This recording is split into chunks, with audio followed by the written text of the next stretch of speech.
Hey, today's video is about lowering your gaze, and I wanted to talk about one aspect that we don't usually discuss, and that might change a lot of the way in which you might even see the whole thing.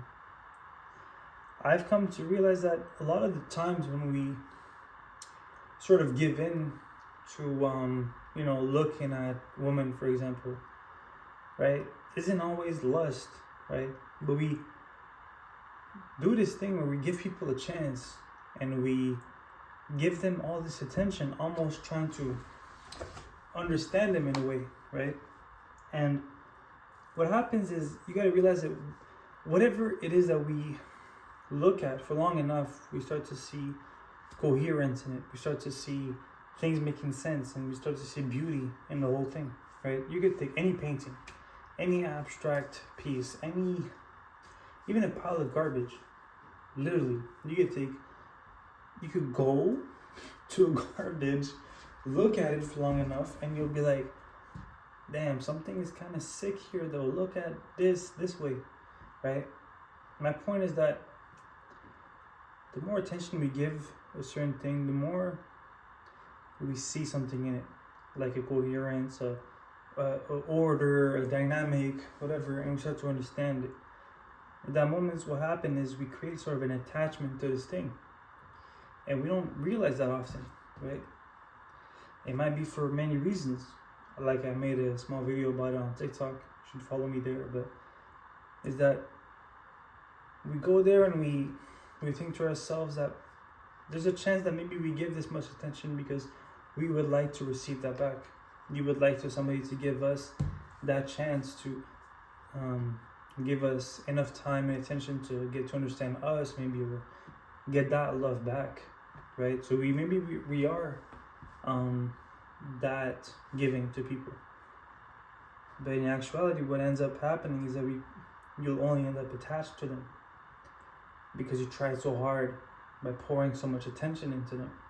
We have made attention to be so casual, right? We have made it to be this thing where we can give attention here, there, the other, and by how we made our attention span fast and quick, I think we have lessened the value of it.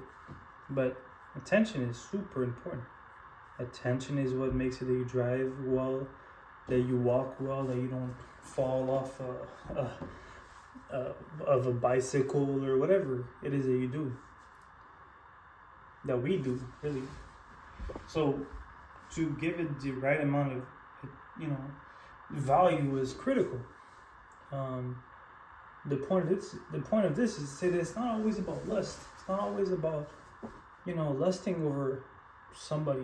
It's that if it was a math problem that you give this much attention to, you would probably end up understanding it after giving it that much attention. The same thing with people. We end up creating a thing where we would get attached to this idea of this person enough that now they are somebody to us, really. Their image will now be, part of us, and you can't go through life doing that all the time. It would make no sense. Do you know how many people are out there? How many women are out there? Imagine every time you go out, you would like get attached to all of them. It's crazy. We can't. And so there becomes a point where we gotta be more aware about where we put our attention, and not only that, but we gotta realize and call ourselves out when we are sort of willingly giving into it, and try to we can sit there and without judging, right, and just observing, think about what is it that why are we doing this? Why are we giving it so much attention? Why are we trying so hard, right? What do we think we would get in return? What is the contract we are doing with the world, right? This is touching to another video that I made, but what do I think I'm going to get in return from this?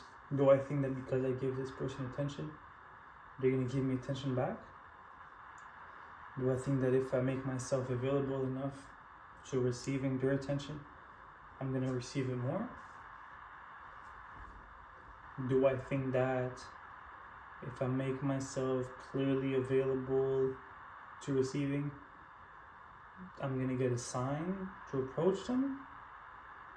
What is it that I'm trying to do? And let's be honest about this so that we don't waste energy walking around, and then there'll be even more confusion, because then when is it a genuine opportunity for connection and when is it not? When is it just an idea that we're making in our head because we have created this image of this person by how much attention we poured into them? And so that can lead to real distress.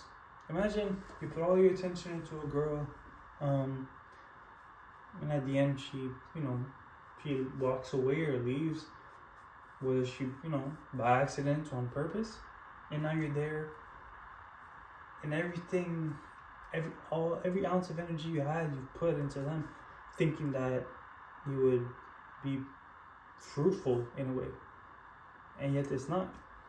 And it's like, okay, well, now, you know how destroyed that makes it over a period of time? You know how draining that is? Real connections wouldn't happen like that, would they? Right? Real connections would happen from a natural way, not from forcing things like this. And love, even more, right? More than connection, love itself, which I think everybody looks for, doesn't happen from this sort of need, right? And it doesn't come from pouring into somebody else's cup, but from pouring into our cup enough that it sort of overflows and then shares with other people, right? Without being too hippie or being too sort of foo-foo out there. That's really how it happens, right? You pour so much in you that it starts to be contagious to the people around, and then people gravitate towards that. But it's not by running around and pouring into all these small cups trying to figure out which one is gonna reciprocate. It's not really a sustainable way to go about it, right? So yeah, the reason that we don't often think about when it comes to lowering our gaze is the attachments that we make, because we don't often realize how much we are able to just find beauty in everything when we look long enough in it. And that was the main message of this video. Thank you again for watching. See you in the next one.